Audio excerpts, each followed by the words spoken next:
प्रभूला आपण गौरव देऊ. Praise the Lord. Hallelujah. चला आपण आजच्या शास्त्र भागाकडे आपण जाऊ. योहान कृषी वर्तमान 5वा अध्याय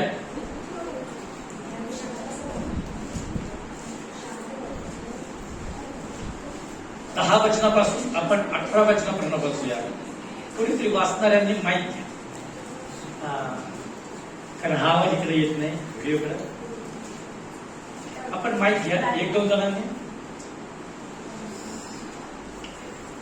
योहान कृषी वर्तमान 5वा अध्याय 10 पासून आपण 18 पर्यंत बसूया.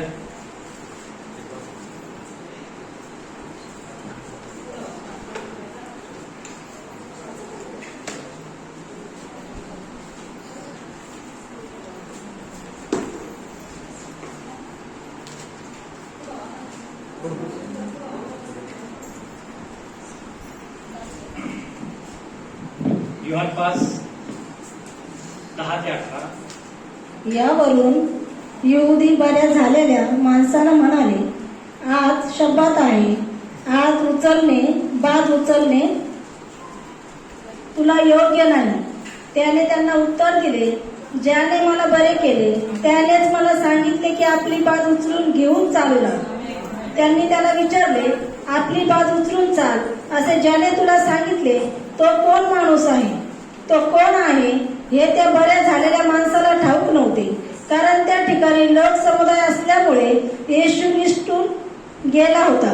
त्यानंतर तो मंदिरात येशूला भेटला, तेव्हा तो त्याला म्हणाला, पहा, तू बरा झाला आहेस. आतापासून पाप करू नको. करशील तर तुझे पूर्वीपेक्षा अधिक वाईट होईल. त्या माणसाने जाऊन यहुद्यांना सांगितले, ज्याने मला बरे केले तो येशू आहे. यामुळे यहुदी येशूच्या पाठीस लागले, कारण तो शब्दात दिवशी अशी कामे करीत होता. येशूने त्याला उत्तर दिले, माझा पिता आजपर्यंत काम करीत आहे आणि मीही काम करीत आहे. त्यामुळे यहुदी त्याला जीवे मारावयाच्या अधिकच खटपट करू लागले, कारण तो शब्दात मोडीत असे इतकेच नाही, तर देवाला आपला पिता म्हणून स्वतःला देवा समान करीत असे. आमेन. देव करू हे वचन आमच्यासाठी आशीर्वादित करू. पण या ठिकाणी आपण पाहतो योहान कृषी वर्तमान. योहान कृषी वर्तमान हे जे शुभवर्तमान आहे, या शुभवर्तमानाचा खुद योहान हाच मनुष्य, हाच प्रशिक्षकाचा लेखक आहे. योहानाबद्दल जर पाहिलं तर योहान हा 12 प्रशिक्षकांपैकी एक मनुष्य होता. हा मनुष्य फार वैशिष्ट्यपूर्ण माणूस होता. बायबलमध्ये म्हटलं, प्रभू येशू ख्रिस्ताकडे हजारो लोक आले, पण त्याने फक्त 12 निवडलं. 12पैकी 3 त्याचे खास मर्जीतले होते, याकोब, पेत्र आणि योहान. जेव्हा जेव्हा काही महत्वाची कामं, अतिशय महत्वाची कामं असायची, ठिकाणं असायची, त्या ठिकाणी येशूनं नेहमीच या 3घांना संगती नेलं आणि बाकीच्यांना मागे ठेवलं. मग त्यामध्ये पेत्र, याकोब आणि योहान होते. गेत्सेमानी बागेत हेच 3 होते. पुढे लागले, येणाऱ्या कन्या मरण पावली, तेव्हा घरात या 3घांनाच प्रभूने नेलं. डोंगरावर जेव्हा प्रभूचं रूपांतर झालं, तेव्हा या 3घांनाच प्रभूने तिथं पोहोचवलं. आणि अशी अनेक ठिकाणं आहेत. हे 3 नेहमी दिसतात, कारण हे 3 त्याच्या मर्जीतले होते. पण त्याच्यापेक्षा योहान हा त्याच्या अतिशय हृदयातला मनुष्य होता. कोण? या पुस्तकाचा लेखक. बायबल सांगतं, हा नेहमी बसताना सुद्धा येशूच्या छातीला टेकून बसत असतो. Praise the Lord. कुठं? येशूच्या अगदी मान टाकून बसायचं. सगळे प्रशित असे बसायचे आणि तो येशूच्या अगदी जवळ बसायचा. प्रभू भोजन, लॉर्ड सफर, हे जर फोटो तुम्ही पहा, त्याचं नीट निरीक्षण करा. जो इथं टेकलेला आहे तो योहान आहे. बायबल सांगतं, प्रेषितांमध्ये हा माणूस प्रसिद्ध होता. असं म्हणायचं ज्याच्यावर येशूची प्रीती आहे असा मनुष्य. सर्वात जास्त तुफानासारखं प्रेम करणार, खूप येशूच्या अगदी जवळ राहणार, त्याच्यासारखा जवळ कोणीच येशूच्या वावरत नव्हता. एवढा जवळचा माणूस होता. आणि म्हणून येशूने त्याला भेट दिल्या, जबाबदाऱ्या त्याला दिल्या. येशूने आपली स्वतःची आई त्याच्या हाती सोपवली.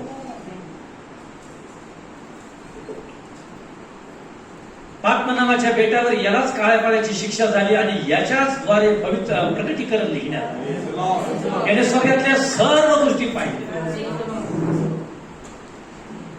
असा हा माणूस जवळ जात होता, परंतु आशीर्वादाने फार फार पुढे गेलेला होता. याच्या लिखाणामध्ये जर तुम्ही पाहाल, याच्या लिखाणात जे लिहिण्यात आलं ते जवळजवळ इतर शुभवरून म्हणा तुम्हाला आढळणार. काना गावातील प्रसंग, पाय धुण्याचा प्रसंग, लाजराला जिवंत करण्याचा प्रसंग, द्राक्षावेल आणि फाटे हा जो दृष्टांत, या ठिकाणी या 5 पडव्या आणि पंगू लोकांना बरे करण्याचा प्रकार, अशा बऱ्याच गोष्टी आहेत. हा याचं याने जे लिखाण दिलं ते वैशिष्ट्यपूर्ण लिखाण होतं. अशा कितीतरी वैशिष्ट्याने भरलेला हा माणूस. तेच हा हे शुभवर्तमान लिहितो त्यावेळेस तो येशूचं रहस्यमय आंतरिक देवाचं स्वरूप बाहेर प्रकट करण्याचा प्रयत्न. देव कसा आहे, त्याचं सामर्थ्य कसं आहे, त्याचं प्रेम कसं आहे. त्याच्या शुभवर्तमानात योहान 3:16 लिहिलं, देवाने जगावर एवढं प्रेम केलं त्याने आपल्याला एकुलता एक पुत्र दिलं. त्याला देवाच्या प्रेमाची अगदी खोल अशा प्रकारची जाणीव. अशा प्रकारे हा शुभवर्तमान करता आहे. या शुभवर्तमान जर आपण विचार केला, त्या शुभवर्तमानामध्ये एकूण 21 अध्याय आणि 889 वचन आहे. छोटे शुभवर्तमान आहे, परंतु अतिशय हृदयाला परिणाम देणारं शुभवर्तमान आहे. हृदयाचा ठाव घेणारी वचन याच्यामध्ये आहे. बाकीचे शुभवर्तमान काहीतरी कमी मूल्य आहे असं नाहीये, तेही देवाची वचन आहे. परंतु हे जेव्हा आपण वाचतो त्यावेळेस एक वेगळा स्पर्श आपला होतो. हालेलुया. तुम्ही पहा, सगळं त्याच्यामध्ये वेगळं आहे. उत्तम मेंढपाळ कोणताही घ्या, जवळजवळ वेगळं आहे. आणि अशा शुभवर्तमानामधून आता आपण थोडा वेळ पाहूया. बेतसैदा तळ्याजवळचा एक पंगू मनुष्य. बेतसैदा हे एक गाव होतं आणि या गावामध्ये एक तळं होतं. या तळ्यावर 5 वेगवेगळ्या पडव्या होत्या आणि बायबल सांगतो तेथे पांगळे, लुळे, आजारी, पॅरालाइज झाले आणि असे वेगवेगळ्या प्रकारचे आजारी लोक तिथे असायचे. कित्येकांना काहीच करता येत नव्हतं, त्यांना त्यांचे नातेवाईक तिथं ठेवून जायचे. तिथली रीत होती की जेव्हा परमेश्वराचा दूत येतो, तळ्यात जातो, पाणी हलवतो आणि जो कोणी पहिला त्या तळ्यात जाईल मग तो बरा होईल, दुसरा जाईल तो बरा होणार. आणि पुष्कळ लोक तिकडे बरे होतात आणि हाय माणूस त्या आरोग्याची वाट पाहत असतो. बायबल जेव्हा प्रभू त्याच्याकडे गेला तेव्हा येशूने त्याला बराच काळ पडलेला आहे असे पाहिले आणि येशूने त्याला विचारले, तुला बरं होण्याची इच्छा आहे का? तुला बरं व्हायचंय? तू म्हटला, प्रभूची माझं या तळ्यात सोडण्यासाठी कोणीच नाही, मला घेऊन जाणारा कोणी नाही. मी अनेक प्रयत्न केले पण माझ्याबद्दल बरेच पोहोचले.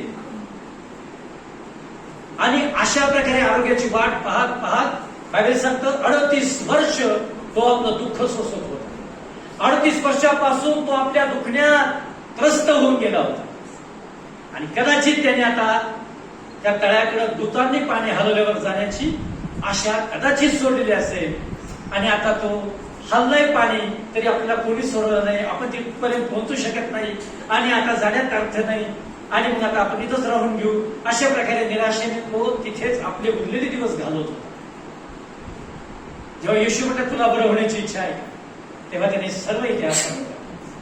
येशू त्याला म्हटलं उठ, आपली बाज उचलून चालू लाग. आणि बायबल सांगतं की तेव्हा तो मनुष्य तत्काळ बरा झाला, आपली बाज उचलून चालू लागला. तो आपली बाज उचलून त्याने आपली बाज येशूने म्हटल्याप्रमाणे सांगितल्याप्रमाणे उचलली. त्याला तत्काळ आरोग्य आलं, तो जागेवर बरा झाला आणि तो घरी गेला. पण बायबलमध्ये म्हटलं मोठं वातावरण तयार झालं, कारण त्या दिवशी काय होता, शबात होता.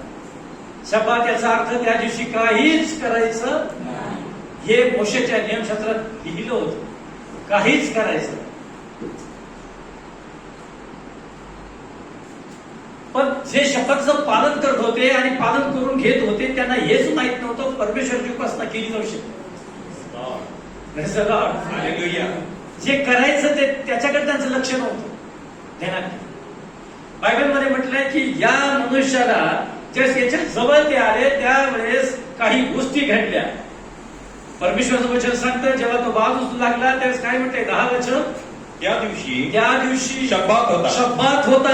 यावरून यहुदी बरे झालेल्या त्या मनुष्याला यहुदी बरे झालेल्या मनुष्याला म्हटले आज शब्बात आहे, आज शब्बात आहे, बाज उचलणे तुला योग्य आणि नाही. मग बाज उचलणं तुला योग्य नाही. त्याने त्यात उत्तर दिले आणि त्या साऱ्या यहुद्यांना त्याने उत्तर दिलं, ज्याने मला बरे केले, ज्याने मला बरे केले त्यानेच मला सांगितले की त्यानेच मला सांगितले की आपली बाज उचलून चाल. आपली बाज उचलून चाल. यहुदी जमा झाले म्हणजे अरे तुला बाज उचलणं ठीक नाहीये, तू आज काय बाज उचलू नको. विचार करा, बाज उचलायला सुद्धा ते आडवत होते. आणि तो देवाचा एक चमत्कार होता, देवाचं एक सामर्थ्य तिकडे दिसणार होतं. पण ते म्हणते तसं काही करू नको तू, ते ठीक होणार नाही, आज्ञा मोडली जाणार आहे. अहो ज्याने आज्ञा दिल्या तोच आज्ञा देते ना बाज.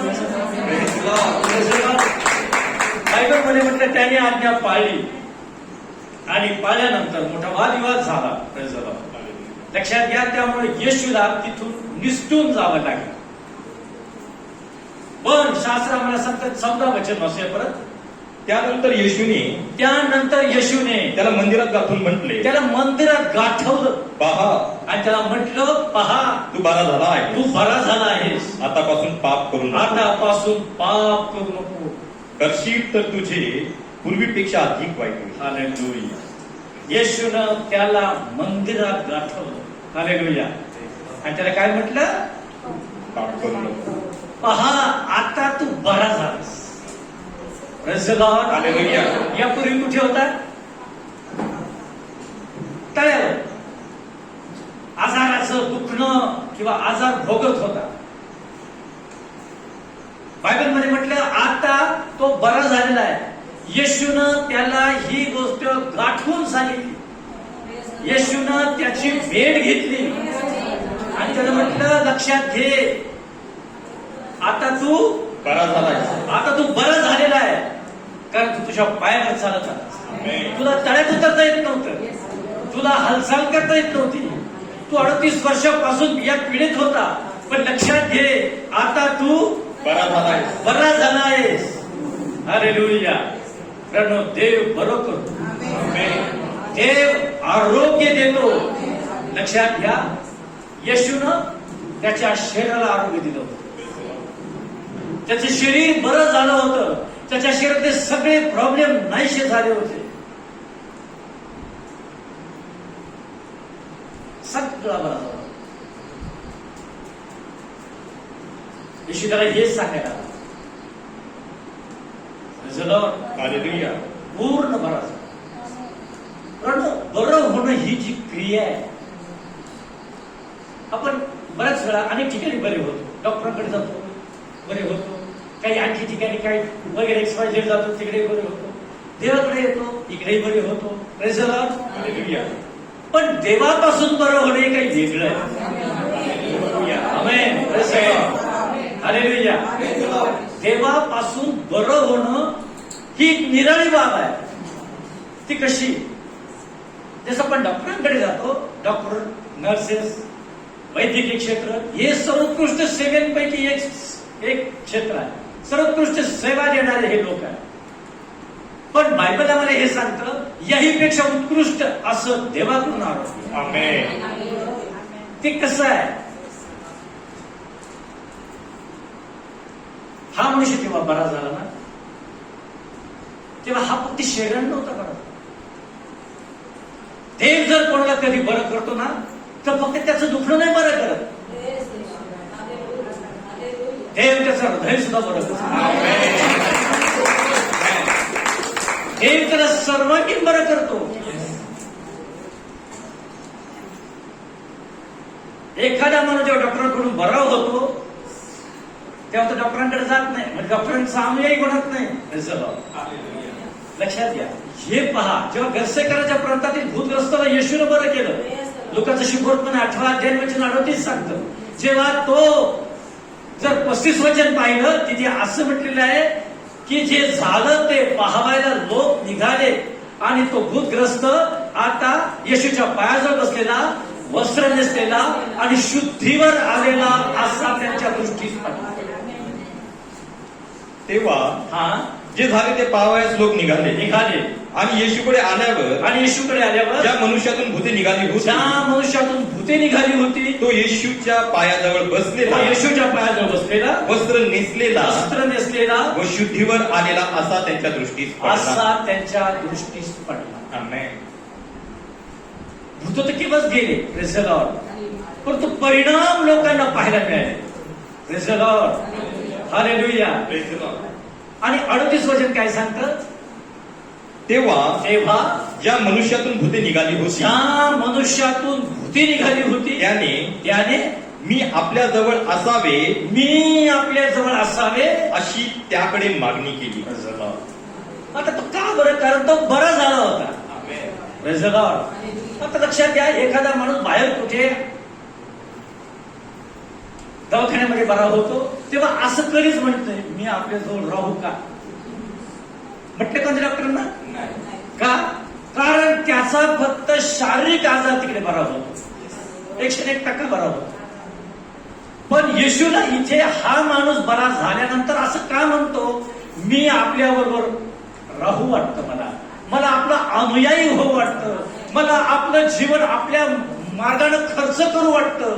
जसे हे 12 जण प्रभू तुझ्या मागे आहे, तसं मला देखील तुझ्या मागे येण्याची इच्छा आहे. तू म्हणशील ते करायची इच्छा आहे, तू सांगेल तसं जगायची इच्छा आहे. हे जे चित्र दिसतं, हे चित्र फक्त आरोग्य देण्याचं चित्र नाही, हे चित्र आंतर्याला बदलवणारं चित्र आहे. हे येशूला ओळखण्याचं हृदय त्याला मिळालेलं आहे. बायबलमध्ये म्हटलं, हा मनुष्य, पंगू मनुष्य जेव्हा बरा झाला, तेव्हा येशू त्याला म्हटलं, तू आता बरा झाला आहेस.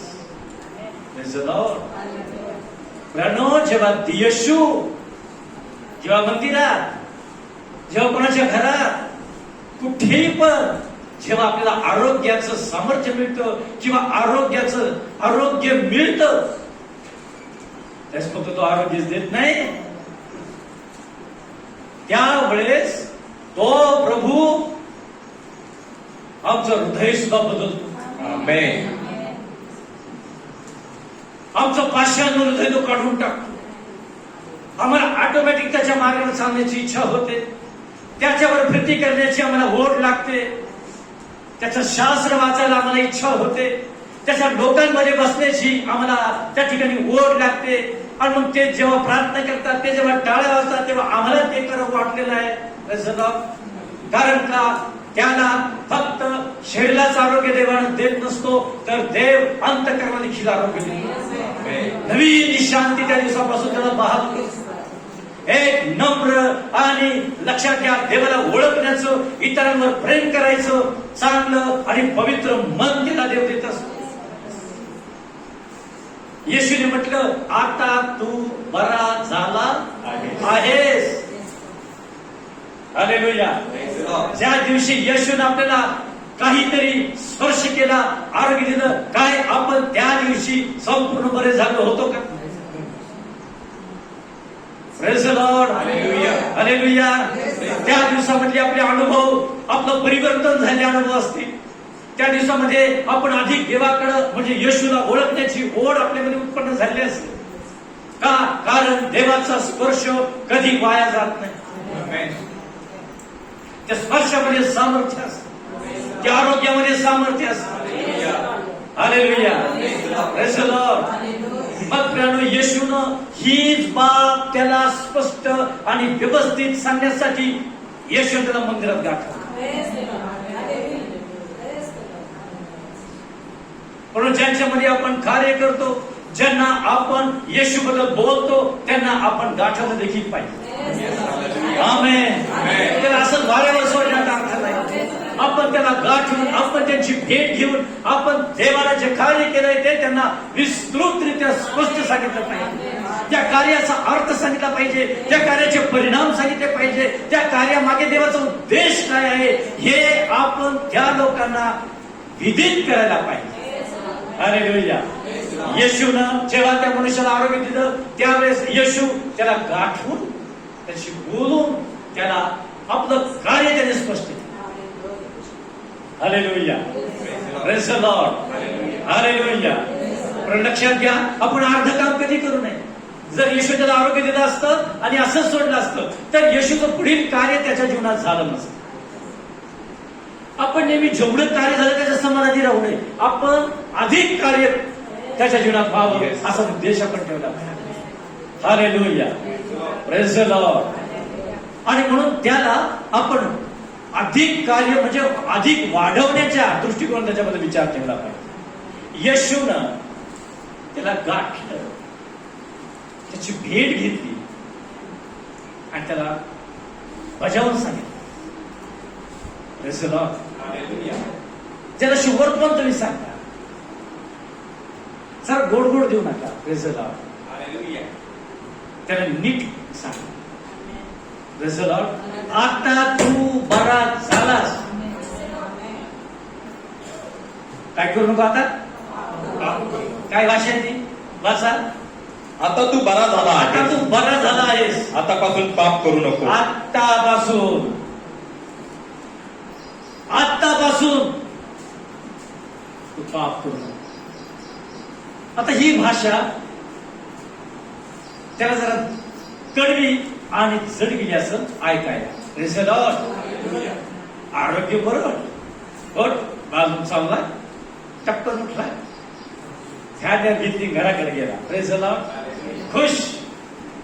मंदिरात गाठल्यावर येशू म्हटल्या बरा झालास, आतापासून पाप करू नको.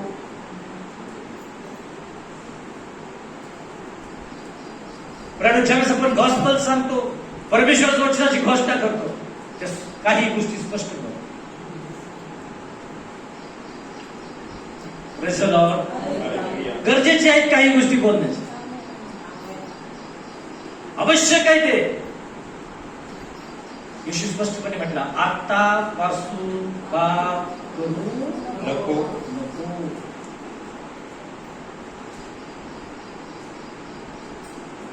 लक्षात घ्या.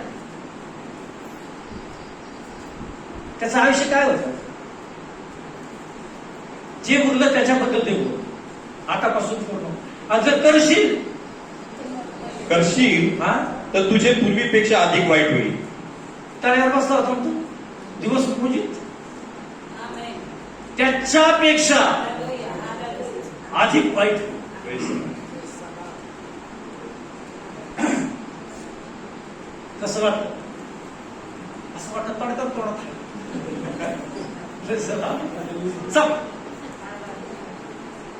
एवढं स्पष्ट इश्यू आणखी खूप वाईट होईल.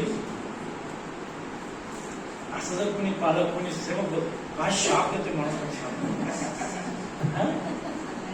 जेव्हा सांगितलं की शाप आहे काही म्हणते, पण आपल्याला बोलायचे. लक्षात घ्या, कारण हे बोलणं समोरच्याच्या हिताचं असतं. कडवं वाटत, अवघड वाटत, आपण झाल्यासारखं वाटत, निघून नाही 4-2 दिवस, काही टेन्शन नाही, परत येईल, त्याला कळून सत्य समजा. नाही आला तर देवाला कुठेतरी जोडून राहील. अरे झालं नाही, आपल्याकडे असं तर फायद्यात नाही. लक्षात घ्या, आपल्याकडे असून फायदा नाही, देवाला जडला. हॅलो अरे भैया, त्याची खंडीभर भरती काय कामाला, सारी आवाज नाही काय म्हणाले, स्पष्ट बोललं त्याला स्पष्ट देव कळेल. येशू स्पष्ट बोलला, तुझा खूप वाईट होईल, इतकं पहिल्यापेक्षा. आता पहिल्यापेक्षा म्हणतो खडखड ठिकाणावर आला असता. 38 वर्ष तळ्यावर, कोणीच नाही, लावालीस किती ठिकाणावर आला असं. हा जर बरा करू शकतो तर याच्या म्हणण्याप्रमाणे माझं पहिल्यापेक्षा वाईटही होऊ शकतो. हे त्याला क्लिअर कळालं.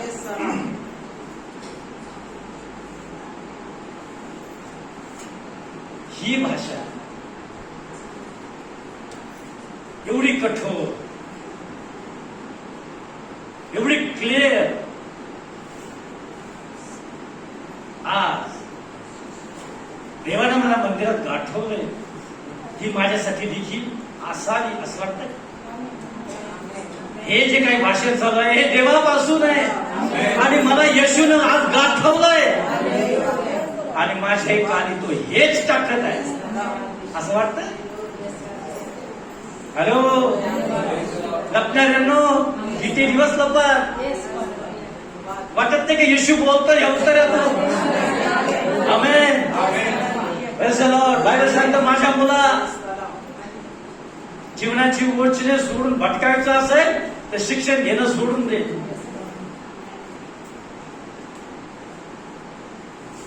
पण आज आपण मंदिरात बसलो आहोत, या प्रहरी देव आपला देखील एक प्रकारचं गाठत आहे आणि आपण हे सांगत आहे, तुम्ही बरे झाल्या, तुमचे प्रश्न मी सोडवले आहे, तुमचे आजार मी घालवलेले आहे, तुम्हाला मी परिवर्तित केलं आहे, तुम्हाला मी संधी दिली आहे. तुम्ही 10 वर्षापूर्वी, 15 वर्षापूर्वी, 20 वर्षापूर्वी, 5 वर्षापूर्वी, 2 वर्षापूर्वी तुम्हाला बरं करण्यात आलं आहे. पण आतापासून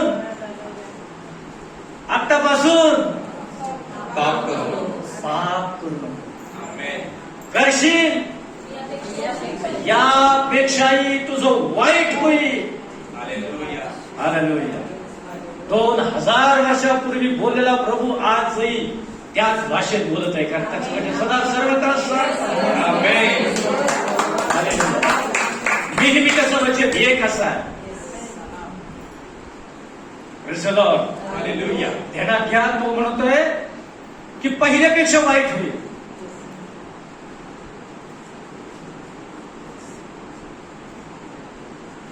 आज आपण बसलेला विश्वास करायची, खरंच आपण पापी आहे का? तो इथून पुढे काय करू नको, आत्तापासून काय पाप आहेत आमचे? काय पाप आहेत बरं आमचे? सांगा मला.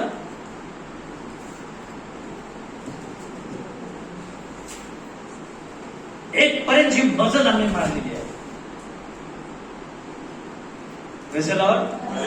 कोणाची 5 वर्षी, कोणाची 10 वर्षी, कोणाची 2 वर्षाची, 1 वर्षाची, 20 वर्षाची, 30 वर्षाची जी मजल प्रभूमध्ये आपण मारली, ही एक देवाची दया झाली. परंतु तो आज मात्र आपल्याला काहीतरी बोलत आहे. मी तुम्हाला सांगतो, आज तो आपली भेट घेऊन काहीतरी आठवण करून देतो. काहीतरी आमच्या जीवनासंबंध आजही त्याला खटकत आहे. कुठेतरी आमच्याकडे पाहून तो निराश होत आहे आणि म्हणतो, आतापासून पाप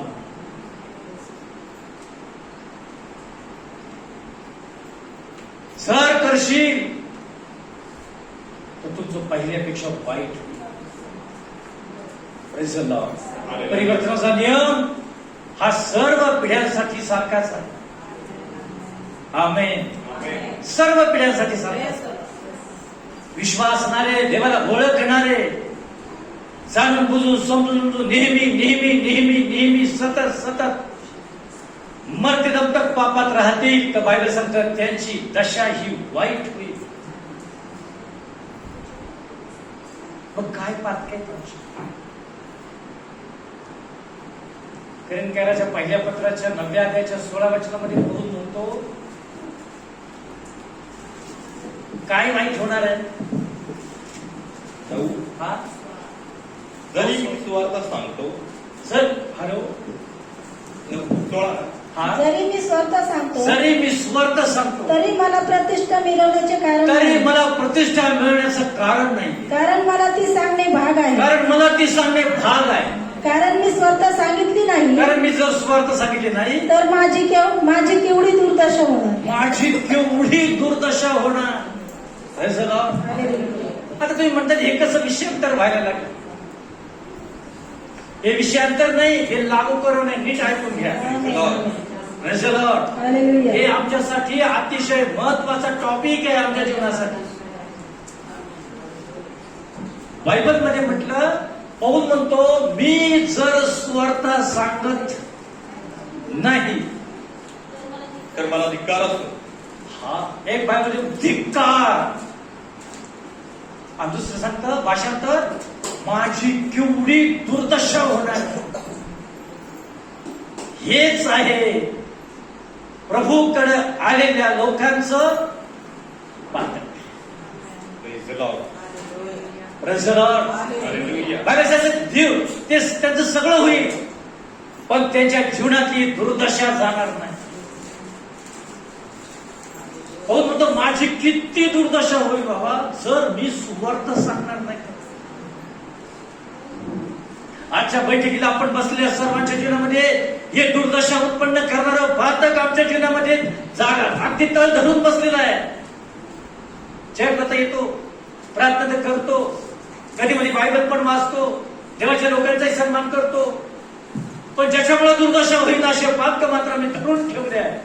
आणि ते हेच आहे आम्ही सुवार्ता सांगतो. Praise the Lord. Hallelujah. सुवार्ता लक्षात घ्या. देवाचे जे सेवक आहेत नीट ऐका, त्यांना देवानं वचनाची सेवा दिली. आपण ज्या आपला सुवार्थ सांगण्याची देणगी देवाला दिली. आमेन. Praise the Lord. आपल्याला साक्ष देण्याची सेवा देवाला दिली आहे. आमेन. काय साक्ष देणं आणि सुवार्थ सांगणं.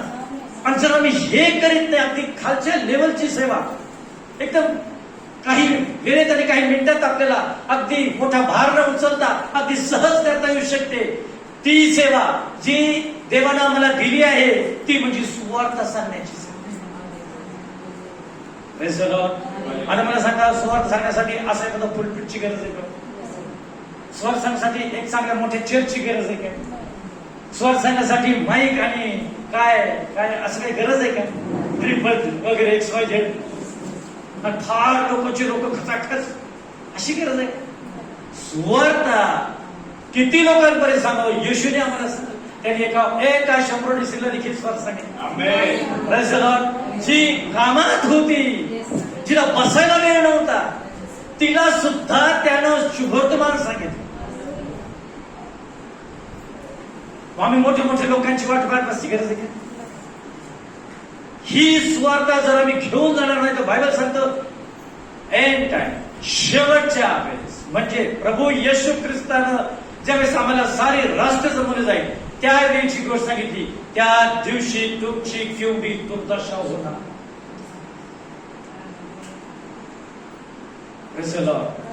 खाण्या पिण्याची कपड्या लत्याची दुर्दशाबद्दल बोलले नाही. अनंत काळचा धिक्कार, अंधकारात टाकलं जाणं, दात ओठ खाणं, त्या गोष्टीला म्हटलं आहे तुमची केवढी दुर्दशा होणार. आज विश्वासदारांमध्ये हे पातक अगदी त्यांना बिलगून आहे. ते सगळं करतात, ते नाताळतात. मी म्हटलं ते चर्चला जात पण ते सुवार्ता सांगायला. Praise the Lord. येशूने म्हटलं गाठून तू बरा झालाय. त्याच्या माणसाचं तुझं परिवर्तन झालंय. आतापासून काय करू नको, म्हणजे काय करू नको, शुभवर्तमान सांगणं डावलू नको. Praise the Lord. जे तुला मिळालंय ते वाट, जे तुला प्राप्त झालंय ते दे, जे तुला समजलंय ते कुणाला तरी शेअर कर, कारण ते जीवन आहे. ते अनंतकालिक मरणापासून वाचण्यासाठी जणू काही एक औषध आहे. हालेलुया. Praise the Lord. येशूने म्हटलं पाप करू नको. जो कोणी सुवार्ता लपवतो तो रोज रोज पाप करतो. जो कोणी साक्ष देण्यासाठी बचाव करतो स्वतःचा टाळतो.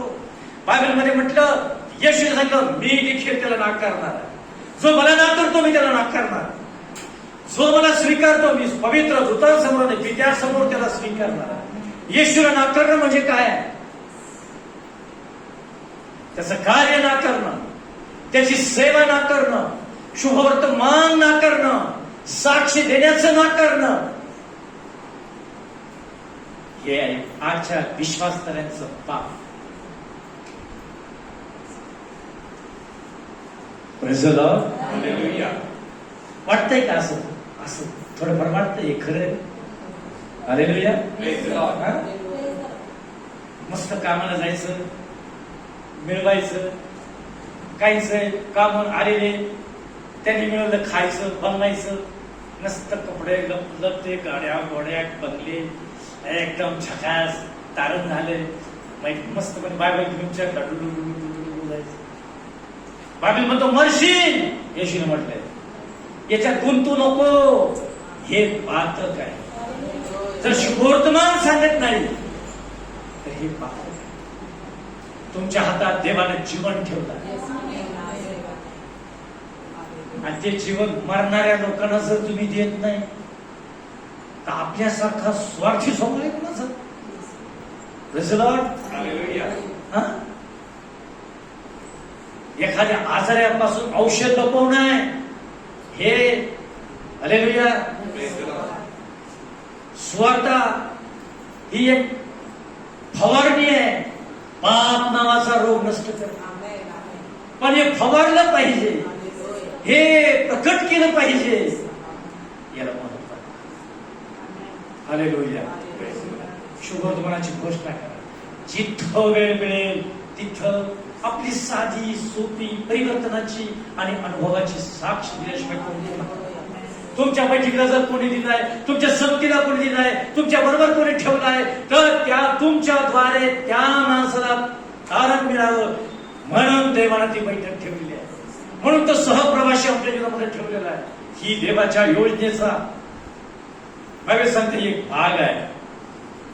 Praise the Lord. हालेलुया. आणि जर आम्ही ते करीत नाही तर आम्ही काय करतो? पौल म्हणतो प्रेषितांची कृती 18:6 मध्ये, प्रेषित 18:6, आणि ते त्याला अडवून अपशब्द बोलू लागले. तेव्हा त्याने आपली वस्त्रे झटकून त्यास म्हटले, तुमचे रक्त तुमच्या माथ्यावर, मी निर्दोष आहे. आतापासून मी विदेशी लोकांकडे जाणार. हालेलुया. ज्यावेळेस पौल शुभवर्तमानाची घोषणा करायला गेला आणि त्या लोकांना तो बोलू लागला, म्हणू लागला, सांगू लागला सुवार्ता, त्यावेळेस त्यांनी ती अवमानली. Praise the Lord. Hallelujah. Hallelujah. Praise the Lord. त्यावेळेस त्यांनी काय केली? तिचा स्वीकार केला नाही. तेव्हा पौलाने एक स्टेटमेंट दिलं. काय दिलं? त्यास झटकून त्यास म्हटले, त्याने झटकून आपल्या हातापायाची धूळ झटकून त्यांना म्हटलं, तुमचे रक्त तुमच्या माथ्यावर, तुमचं रक्त तुमच्या माथ्यावर, तुमच्या माथ्यावर, मी निर्दोष आहे. पौल असं का म्हणतो मी निर्दोष आहे?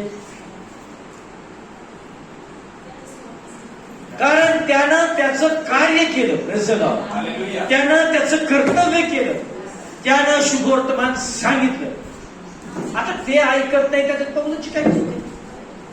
बायबलमध्ये म्हटलं पौलानं जर ते सांगितलं नसतं, या भाषेचा अर्थ, या वचनाचा अर्थ आहे, पौलानं जर सांगितलं नसतं तर पौल कसा होता? दोषी होता. दोषी. पण आता बाबांनो तुम्हाला मी सांगितलंय,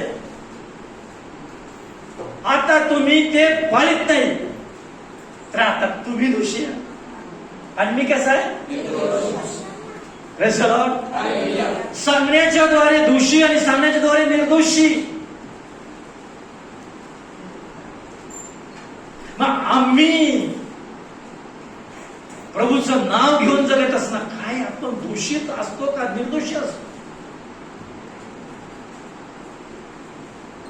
जर बोलत नाही तर दोषी, आत्म्यांचे दोषी आणि प्रभू वचन खाताना तेव्हा दोषी.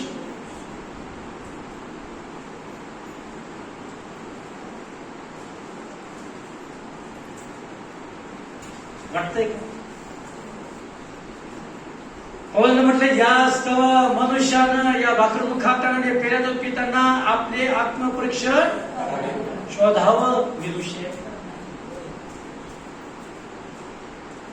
Praise the Lord. आपल्याला सुवार्थ सांगणं भाग आहे. आणि जर कोणी सुवार्थ सांगतो तर पौल म्हणतो त्याने प्रतिष्ठा मिळवू नये. त्याने काहीच अभिमान भाऊ मी सुवार्थ सांगतो, मी फार करतो, मी खूप करते, मी असं करते, मी तसं करते, मी असं करतोय, मी सर्व जास्त करतोय. काय प्रश्न महाराज कारण नाही, कारण की सांगणं आम्हाला भाग आहे. Praise the Lord. का भाग आहे? हॅलो, नीट ऐका. का भाग आहे? ती सांगणं मला भाग आहे. पौल एवढं का समर्थन करतोय? त्याच्याबद्दल प्रतिष्ठा नाही बाळगायची. कारण मी का सांगावी आणि मला का भाग आहे याचं कारण जसं मी लोकांना सांगण्याचा झटून प्रयत्न करतो, अहो मला पण तशीच कोणीतरी सांगितलेली आहे. म्हणून याच्यात काय प्रतिष्ठा? अहो मला नरकातून बाहेर काढलंय. आम्ही लोकांना काढते काय विशेष कारण? मी नरकातला होतो, मीही अंधकाराचं जीवन होतो, मीही पापी होतो आणि मला देखील कोणतरी काढलंय, मला देखील कोणतरी सांगितलंय. आणि आता मी सांगतोय मी काय प्रतिष्ठा मिळाली? Praise the Lord. हालेलुया. लक्षात घ्या, त्याचं आपण शुभवर्तमान सांगतो, आपण लांब लांब जातो आणि मग खूप काही करतो, आणखी करतो आणि देवाच्या सामर्थ्याने आणखी काही करतो, मग लगेच आगमन. माझ्या इकडे कोणीच नाही केलं. Praise the Lord. साहेब सगळीकडे बघून घे सगळीकडे बघ. तेव्हा तो तर काही करीत नाही, तिला तर काही समजत नाही, हे तर गेलेच आहे, ते काही त्यांच्या डोक्यात बसत नाही. तू बघ किती करतो. कधी काय बोलतो, बघ तू किती करते.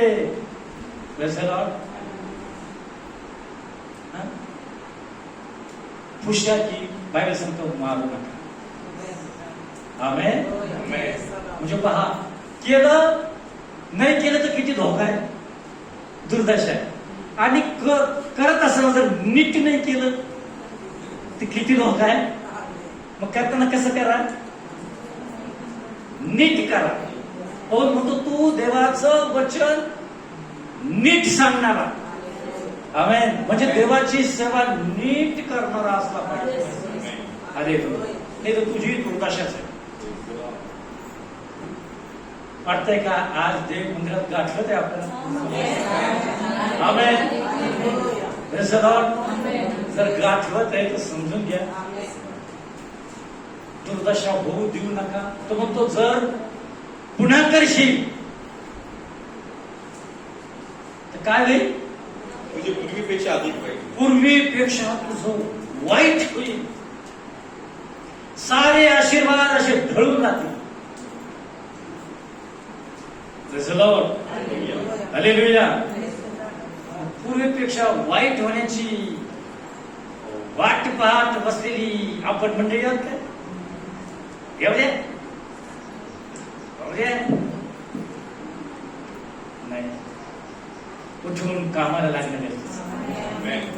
आपल्या जीवनात नियोजन आखणं गरजेचं आहे. गुरुवारी संध्याकाळी मी वाट पाहते लोकांची, सगळे गायब.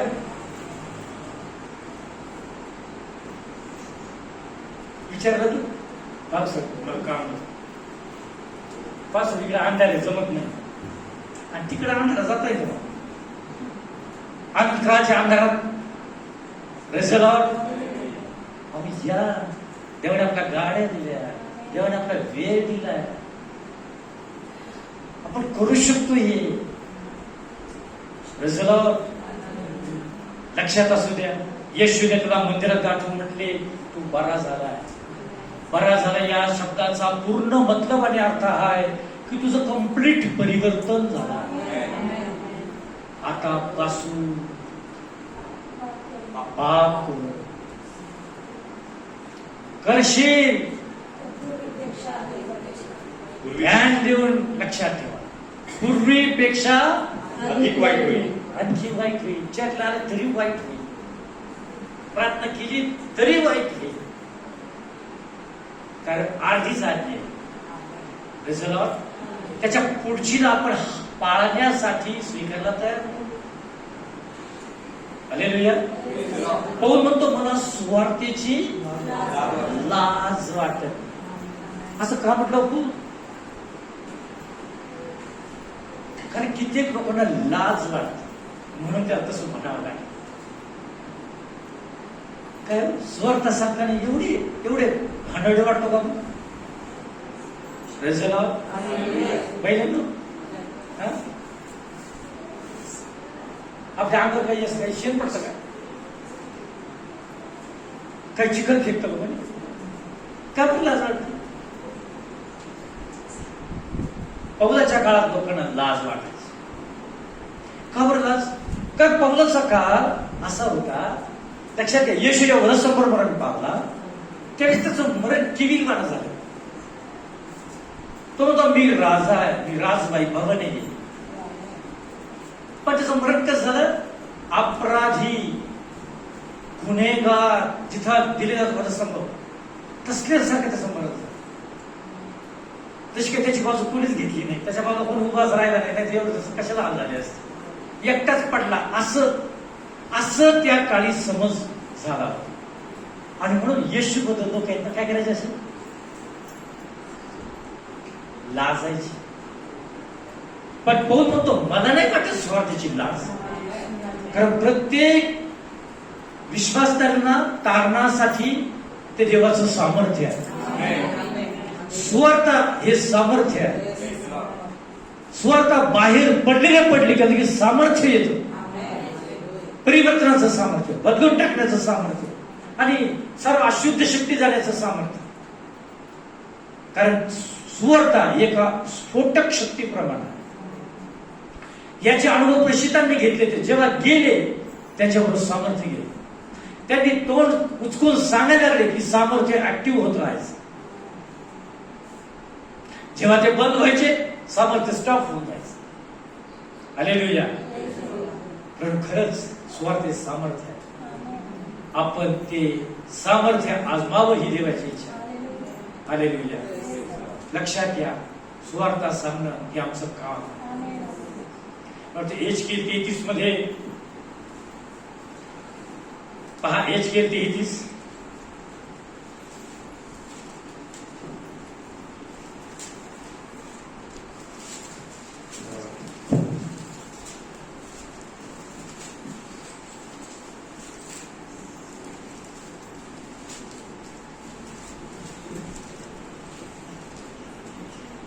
त्या ठिकाणी म्हटले पहा, वचन 3,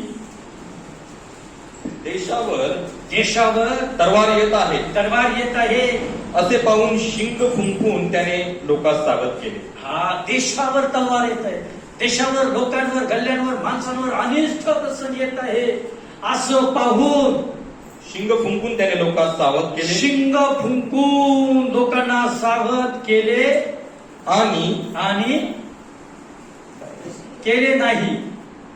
काय सावध केले? आणि त्या शिंगाचा शब्द ऐकून कोणी सावध झाला नाही. म्हणून तलवारीने येऊन त्याला नेले तर त्याचे रक्त त्याच्याच डोक्यावर राहील. बायबल सांगतं की देशावर अनिष्ट येत आहे असं पाहून जर कोणी शिंग फुंकून त्याला सावध केले तर काय होईल? आणि शिंगाचा शब्द ऐकून कोणीही सावध झालं नाही तर तलवार येईल आणि ज्याने ऐकलं नाही त्याला घेऊन जाईल. पण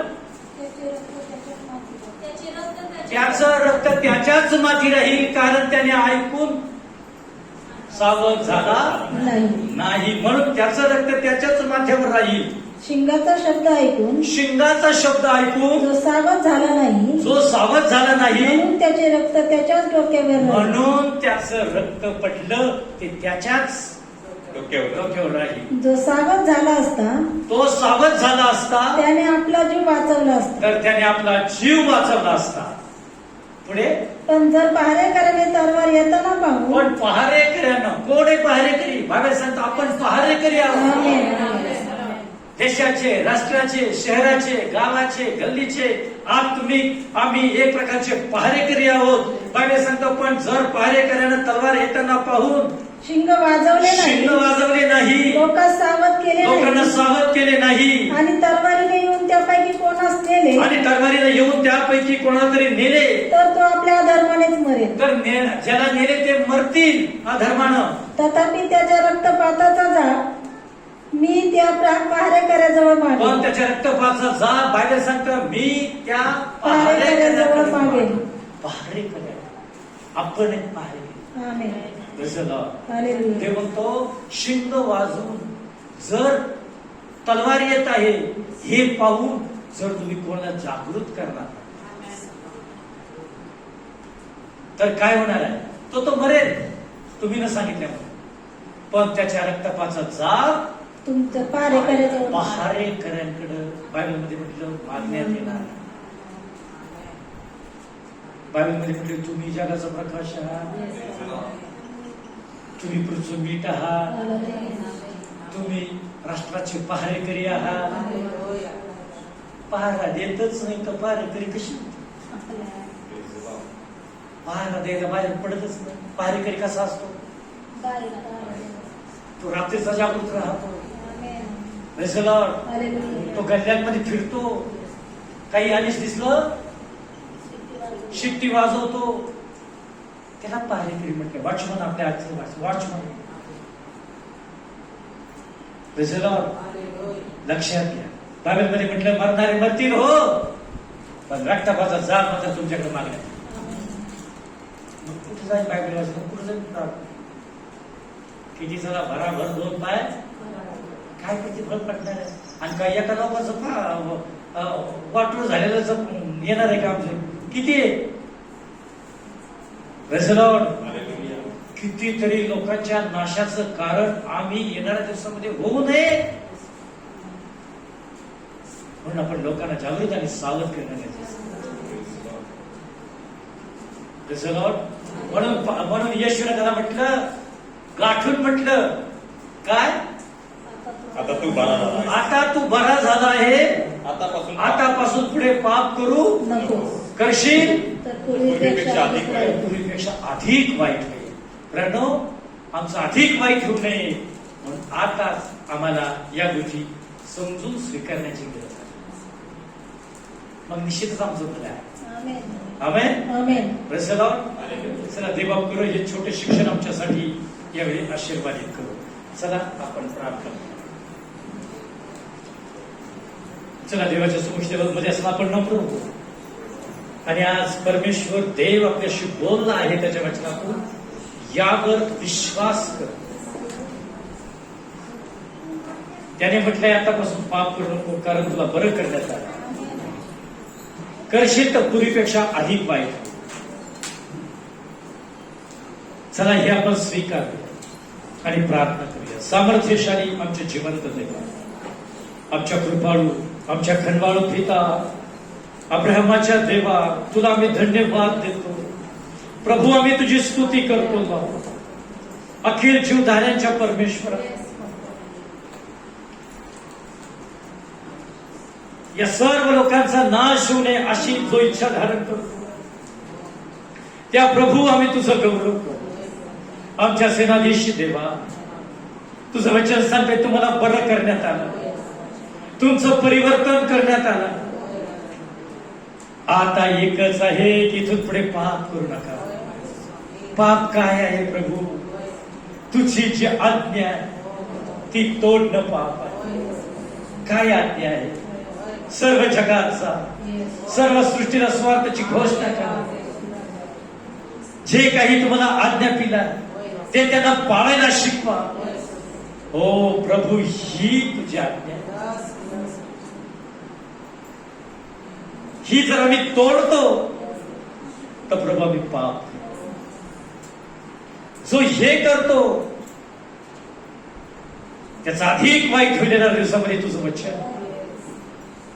आज प्रभू या ठिकाणी बसणारे आम्ही सगळे तुझ्या हातात पडतो. प्रभू तू आज आमच्याशी बोललास, तुला धन्यवाद.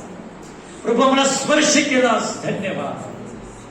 आमचं वाईट होणाऱ्या भविष्यात याची आम्हाला जाणीव करून दिली आणि आमचा अधर्म आम्हाला टाकायला तू आज आम्हाला सूचित केलंस. याबद्दल हे प्रभू तुझे आम्ही उपकार मानतो. देवा आमच्या राजा, तुला आम्ही धन्यवाद. आता ज्यांचं मन कठीण आहे, ज्यांनी ऐकून नाही ऐकल्यासारखं आतापर्यंत केलं आहे, प्रभू तू त्यांना देखील गाठवला आणि त्यांना तू सांगितलं मी तुम्हाला बरं केलं. तुम्ही वाईटात होता, तुम्ही अंधकारामध्ये होता, वर्षानुवर्ष त्या पॅरलाइज झाल्या माणसासारखे तुम्ही होता, परंतु आता तुम्हाला बरं केलं. होय प्रभू, तू आम्हाला बरं केलं. आमच्या अधर्मातून तू आम्हाला बाजूला केलं, आमच्या पातकातून तू आम्हाला सोडवला. पापाचे जे घाणारे वाईट परिणाम त्यातून आम्हाला सुटका दिली आहे. आमचा अंतरात्मा तू शुद्ध केला, आमचे विचार तू पवित्र केले आहे, आम्हाला चांगला विवाद राखण्यासाठी तुझी दया पुरवली आहे. अशा अनेक गोष्टी आमच्या जीवनात करून तू आम्हाला बरं केलं आहे. तुला धन्यवाद. आता प्रभू तुझी आज्ञा पाळण्यासाठी आम्हाला विशेष मदत, साक्ष देण्यासाठी, सुवार्ता सांगण्यासाठी, आपले आशीर्वाद शेअर करण्यासाठी तू या दिवसात आम्हाला नेमला. प्लीज आम्हाला मदत. दिवसाचे 12 तास तू आम्हाला दिले, कमीत कमी 1 तास आम्ही तुझ्यासाठी खर्च करा. म्हणून हे प्रभू आम्हाला मदत. प्रभू जर आम्ही हे करीत नाही तर आमचं वाईट होणार आहे, तू आम्हाला सांगितलं. ओ प्रभू, जे आम्हाला सोसवणार नाही, एवढी भयानक दुर्दशा आमच्या वाटला येणार, प्लीज आम्हाला मदत. हालेलुया. जी मोहर आम्हाला दिली आहे व्यापार करण्यासाठी, तिच्यावर व्यापार करावा, आम्ही ती पुरून ठेवू नये म्हणून आम्हाला मदत. आम्ही अनेकांनी प्रभू हे पुरून ठेवलेली आहे, ती कोणाच्या नजरे पडू देत नाही, तिचा फायदा आम्ही कोणाला होऊ देत नाही. देवा प्लीज इथून पुढे आम्हाला मदत कर आणि तुझं वचन घेऊन जाण्यासाठी, तुझी स्वार्थ आणि साक्षी घेऊन जाण्यासाठी आम्हाला कृपा आणि होऊ दे प्रभू. तुझं सर्व मंडळी आशीर्वाद आणि आपला महिमा प्रकट. आतापासून प्रभू तुझ्या लोकांना अधिक प्रेरणा दे. रोज संध्याकाळी पवित्र आत्म्या त्यांना आठवण दे. हालेलुया. प्रभू तू त्यांच्या अंतःकरणाच्या गोष्टी माझ्या डाळ देवा तू घाल. ते जर विसरले तर प्रभू तू त्यांना जाणीव कर. संध्याकाळ होते ती कोणातरी सांगण्यासाठी, सुट्टी मिळते तर येशूला गाजवण्यासाठी. ही जाणीव प्रत्येकाला होऊ दे. ही आठवण हर एकाला येऊ दे. रिकाम्या वेळेस जेव्हा असतो प्रभू विनाकारण घालवण्यासाठी जी तयारी असते प्रभू, त्या वेळेत पवित्र आत्मा ही आठवण करू आणि घडू दे प्रभू तुझं. आम्ही मनोरंजनात वेळ घालितो, तासन तास जाणू देवा आम्ही चुकीच्या गोष्टी करीत आहोत. हेच आमचं पाप. यातून बाहेर पडून चांगली कामं करण्यासाठी मदत आणि होऊ दे. राजा प्रार्थना केली त्यांनी, सगळे तुझ्या हातात पडतोय. सांग देवा, विनवण्या ख्रिस्ताच्या नावाने केल्या म्हणून तू आई. आमेन. आमेन.